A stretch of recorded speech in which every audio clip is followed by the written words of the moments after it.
Very good evening to all of you. आज October का आखिरी दिन है और जैसा आप जानते हैं अक्टूबर का पूरा महीना हमने मिसकैरेज, प्रेगनेंसी लॉस और स्टिल बर्थ अवेयरनेस मंथ के तौर पे हर साल मनाया जाता है। मिसकैरेज एक ऐसी स्थिति है जो पेशेंट को न केवल बहुत ही परेशान कर देती है पर पूरी तरह से कई बार तोड़ देती है, क्योंकि कई केसेस में सारे प्रिकॉशन, सारे ट्रीटमेंट लेने के बाद भी ये स्थिति सामने आ जाती है। और जब इसका कोई सोल्यूशन नहीं दिखता है, जब डॉक्टर्स ये कह देते हैं कि कुछ प्रतिशत केसेस में मिसकैरेज तो होता ही है, तो बहुत व्यक्ति, परिवार, समाज सब निराश हो जाते हैं। आज इस विषय पे बात करने के लिए हमारे साथ है Shrimati Deepti Tiwari. Deepti is professionally an animator and she has gone through this journey of multiple miscarriages.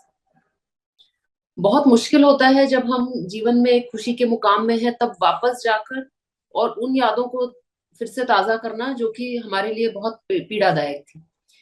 पर कभी कभी हमारा जो अनुभव है वो ऐसे किसी व्यक्ति को मदद कर सकता है जिसके जीवन में अभी बिल्कुल अंधेरा है, जिससे कोई आशा की किरण नजर ही नहीं दिखाई दे रही।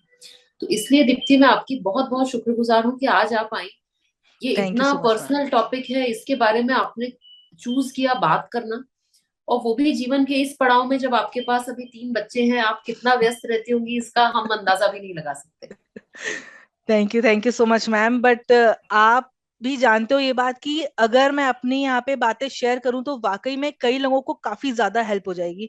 बिकॉज जब मुझको हेल्प की जरूरत थी तो मेरे पास सिर्फ आप थे एंड कुछ वीडियो क्लिप्स थी जो मैं सर्च करती थी। तो मुझे आज भी याद है कि जब मैं थर्ड टाइम पे डिलीवरी रूम जा रही थी उसके पहले ही मैंने आपसे पूछा था कि मैम व्हाट नेक्स्ट। तो आई रिमेम्बर आपने नैना मैम का नंबर मुझे अगले मॉर्निंग ही दे दिया था। तो उस टाइम पे सिर्फ आप थे मेरे सामने जिसने मेरी हेल्प की, बट ऐसे कई लोग हैं जिनको वो भी नहीं समझ में आता है कि कौन उनको गाइड कर दे। बिल्कुल। तो संक्षेप में आप अपना ये जो मिसकैरेजेस, उसके बाद कंसीव करना, उसके बाद एक सक्सेसफुल डिलीवरी, इसका अनुभव शेयर करिए।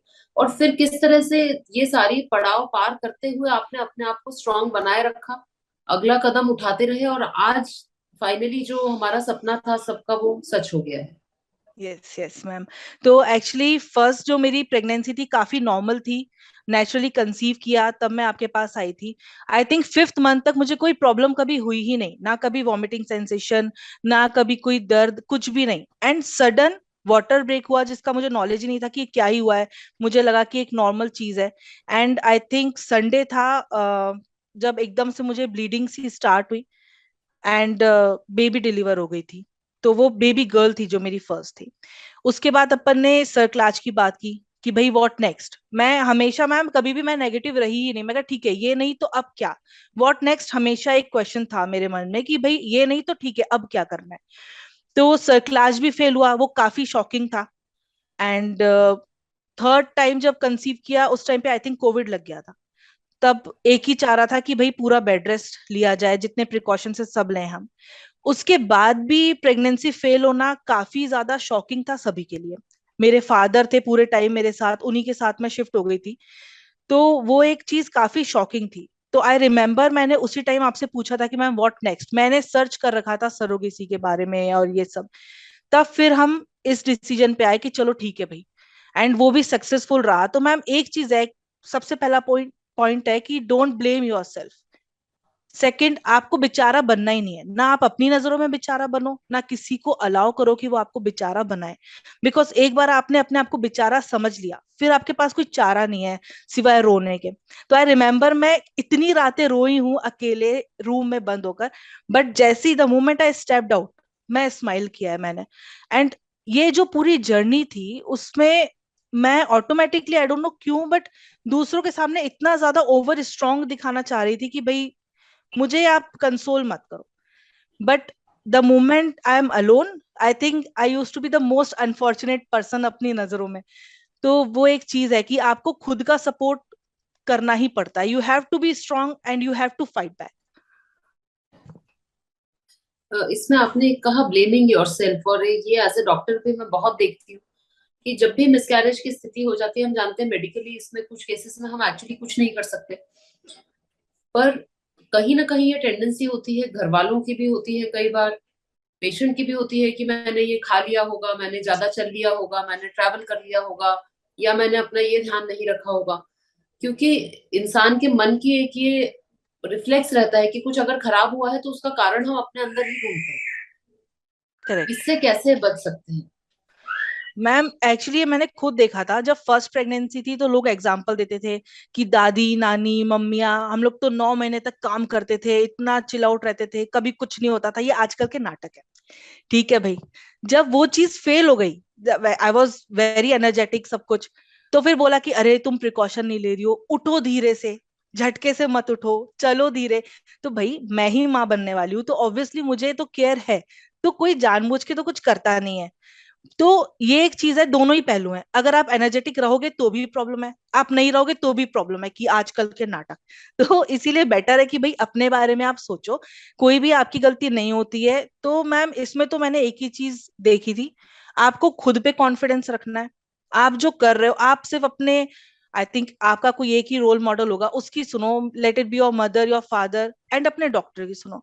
उसके अलावा थर्ड एडवाइस लेनी नहीं है, बिकॉज एडवाइजेस इतनी ज्यादा आती हैं और वो इतना आपको कंफ्यूज कर देती हैं कि आप कहीं के नहीं रह जाते उस टाइम पे। बिल्कुल। फैमिली का भी मुझे लगता है इसमें बहुत बड़ा रोल है। मैं कभी भूल नहीं सकती, हर समय आपके फादर बिल्कुल रॉक सॉलिड साथ में रहते थे। हर बार वो यही कहते थे कि मैंने दीप्ति को इसी तरह से बड़ा किया है कि वो ये छोटी मोटी तकलीफों से नहीं टूटेगी। बिल्कुल बिल्कुल मैम। तो यस मैम, मेरे फादर का तो काफी काफी ज्यादा बड़ा रोल रहा है। आप सोचिए कि इवन डिलीवरी रूम में पापा थे, उनके सामने डिलीवरी हुई है, मुझे कोई शर्म नहीं थी, बिकॉज मुझे पता है कि पापा के सिवा कोई उस लेवल पे सपोर्ट नहीं कर सकता।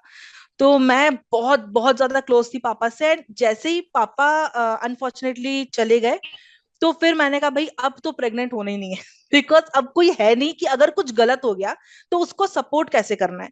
तो ये जर्नी सरोगेसी की जो है वो मैंने पापा से भी डिस्कस की थी, हमने सोचा था कि हम साथ में ही आगे बढ़ेंगे, बट ठीक है वो हो नहीं पाया, इट्स ओके। बट हाँ मैम, फैमिली का सपोर्ट बहुत जरूरी है, चाहे वो आपके फादर हो, मदर हो, इन लॉज हो, या आपके हस्बैंड हो। अनफॉर्चुनेटली कुछ लोगों के पास वो सपोर्ट नहीं होता, आपको लोग समझ नहीं पाते, इवन आईवीएफ को लोग समझ नहीं पाते, उन्हें लगता है कि पता नहीं भाई क्या है। तो अगर ऐसा अनफॉर्चुनेट केस आपके साथ है, तो भी आपको खुद का सपोर्ट करना ही चाहिए। आपको किसी के सपोर्ट की कोई जरूरत नहीं है, अगर आप अपने साथ हो तो आई थिंक आपको कुछ नहीं चाहिए और। जब मिसकैरेज हो जाता है तो इमीडिएटली उसके बाद एक तो डर भी रहता है, गिल्ट रहता है, ब्लेम अपने आप को करने की टेंडेंसी रहती है। घर जाके मैं वापस कैसे जाऊं, क्या हाँ। मैं बताऊं सबको कि क्या हो गया है।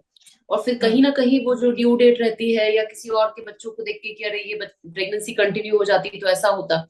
तो ये किस तरह से, ये मैं समझती हूँ as a woman, as a doctor, it is not easy. But इसको पीछे रख के कैसे आप आगे बढ़े? मैम मैंने कभी सोचा नहीं था कि ये चीजें मेरे माइंड में आएंगी।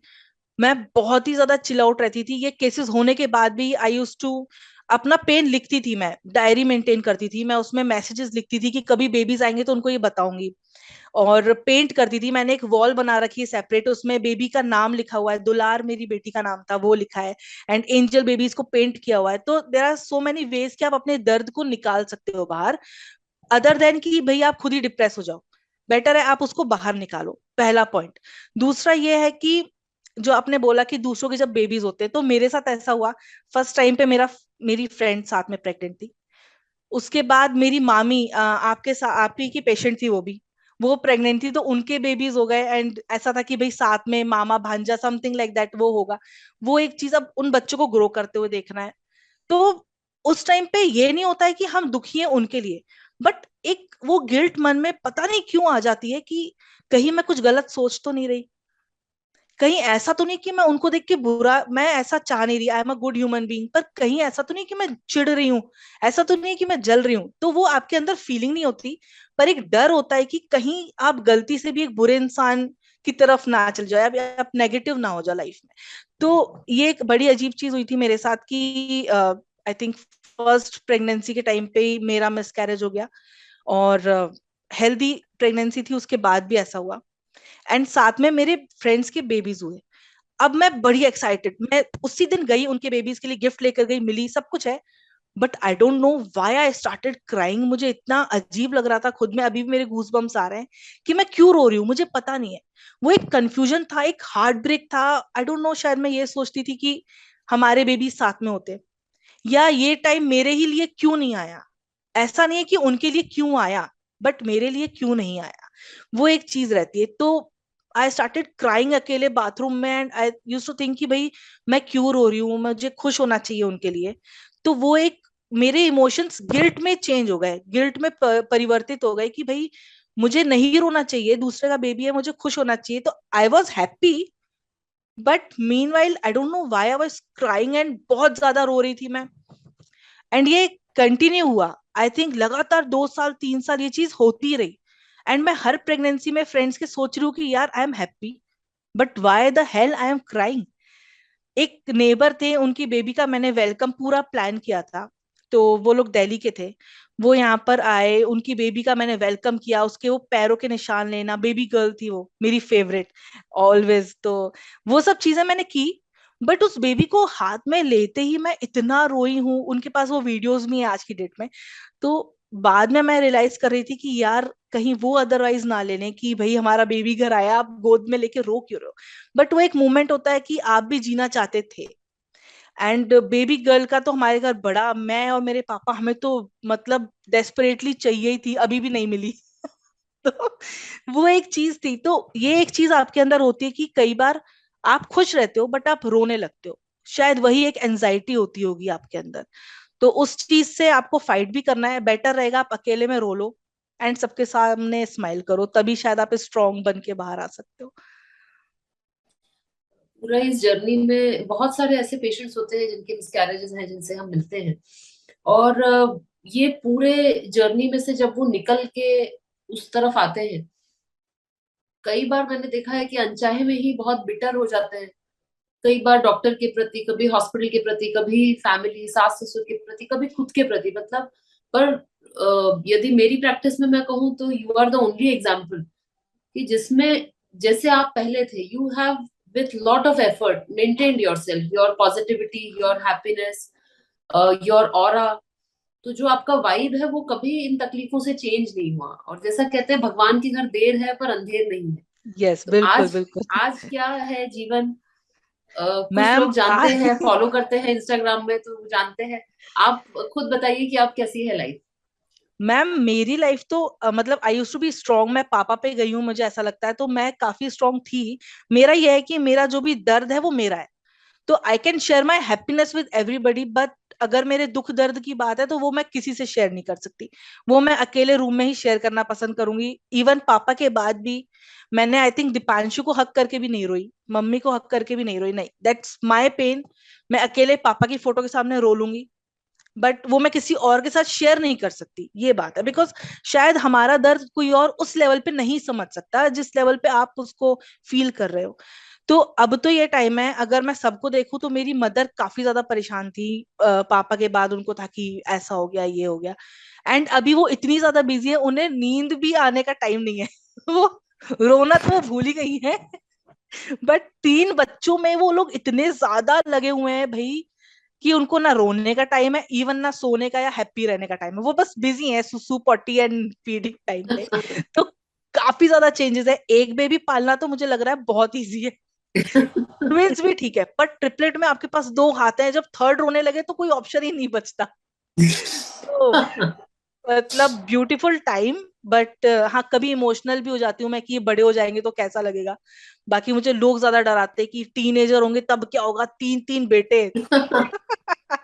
तो बट हाँ, ये है कि सारे लोग बिजी हो गए हैं, किसी को ना दुखी होने का टाइम है ना रोने का टाइम है, सब लगे हुए हैं बिल्कुल। तो इट्स अ गुड, मतलब वही कहते हैं ना, अंत भला तो सब भला। तो यहाँ तो अंत काफी भला है। वही मैं लास्ट आपसे यही पूछना चाहूंगी। अभी कुछ ऐसे कपल्स हैं जो मिसकैरेज के थ्रू गुजर रहे हैं, या मिसकैरेज के बाद प्रेग्नेंट होने के लिए सफर कर रहे हैं, उनको कोई लाइट नहीं नजर आ रही इस टनल के एंड में, तो उनको आप क्या मैसेज देना चाहेंगे। मैम सबसे पहला मैसेज कि अगर आपका मिसकैरेज हुआ है या आपके साथ कुछ भी इस तरीके की घटना घटी है, तो पहले तो आप उनको देखो जो आपसे भी ज्यादा दुखी हैं। विजिट, मैं ऑर्फनेज गई, ब्लाइंड स्कूल गई, ओल्ड एज होम गई, मुझे वहां से काफी ज्यादा प्रेरणा मिली।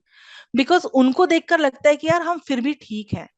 वहां पे इतने न्यूबॉर्न बेबीज आते हैं, तो काफी सारी चीजें ऐसी हैं कि बेटर रहेगा आप अपने से दुखी लोगों को देखिए, आपको उससे प्रेरणा मिलेगी, पहली बात। दूसरी बात, रिसर्च करिए कि आपको नेक्स्ट क्या करना है। आप अभी के वक्त में रोके उसको बिल्कुल मत गवाओ।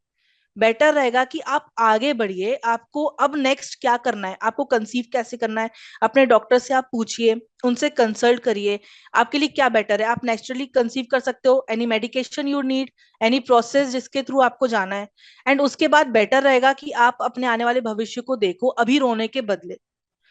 तो मुझे लगता है आप कितनी भी बुरी स्थिति में हैं, आप उसको ठीक कर सकते हो। तो अभी डिप्रेस होके और रोते रहने से बेटर है कि आप अपने आने वाले टाइम को देखिए।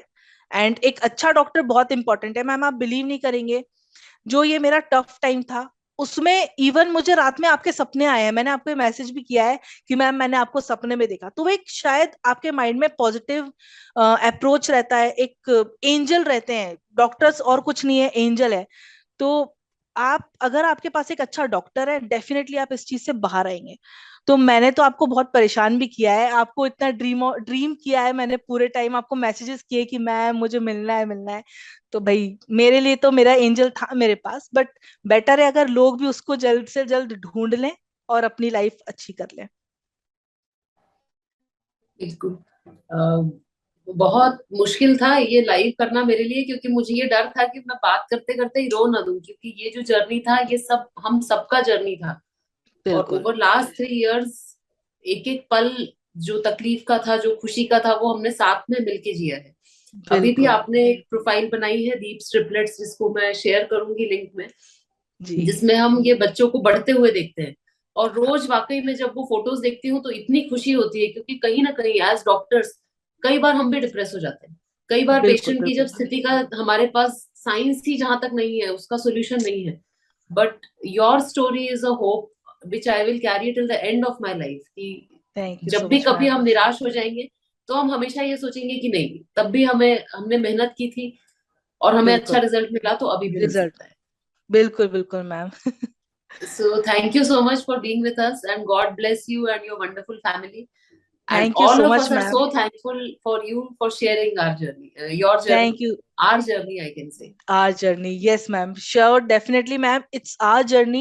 And I must say I love you so much, मतलब एक तरफ मेरे पापा है तो नो डाउट लाइफ में एक तरफ आप हो।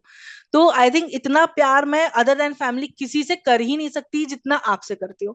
तो अब मैं इमोशनल हो रही हूँ फॉर श्योर, तो वी कैन एंड दिस। अब मैं हो रही हूँ इमोशनल, यस, आपसे शेयर करते हुए कि आप कितने ज्यादा इंपॉर्टेंट हो हमारे लिए। बिकॉज जब आपके साथ कुछ गलत होता है तो लोग ब्लेम करते हैं सीधे डॉक्टर को, कि डॉक्टर चेंज करो, ये करो। And I was very straight forward शुरू से, मैं और इवन मेरे पापा एंड इवन दीपांशु, की भाई हमें नहीं करना है चेंज हमारा doctor. And I don't understand, कभी भी कुछ गलत होता है तो हम डॉक्टर्स को क्यों ब्लेम करते हैं। जब अच्छा होता है तो हम उनको नहीं बोलेंगे, तब हम बोलेंगे भगवान ने अच्छा कर दिया। तो जब गलत होता है तो भगवान ने क्यों गलत नहीं किया भाई। तो आई थिंक भगवान और डॉक्टर सेम ही चीज है। और अगर कुछ अच्छा होता है तो डेफिनेटली वो डॉक्टर के कारण ही होता है। एंड अगर कुछ एक बार गलत हुआ है, you don't need to change your doctor. Better है आप एक के पास रहो, बिकॉज जितना आप मुझे जानते हो या मेरी फिजिकल प्रॉब्लम्स को जानते हो, उतना कोई सेकंड डॉक्टर नहीं जान पाएगा कभी। बिल्कुल। So thank you so much for this live session, और इसकी हम रिकॉर्डिंग भी रखेंगे प्रोफाइल में, so that anybody who wants to visit, who is going through this problem, can get inspiration from this story. And we will keep doing these live sessions with patients who have lived their experiences. As a correct. doctor हम table के इस तरफ रहते हैं, हमारे जो experiences है वो एक तरफा होंगे, पर जिस पेशेंट ने जिया है ये सब, उसकी जो कहानी है वो ही इंस्पायर कर सकती है, वो ही कई बार आपको रास्ता दिखा सकती है। So thank you correct. So much, thank you and ma'am. see you again very soon. Thank you so much ma'am.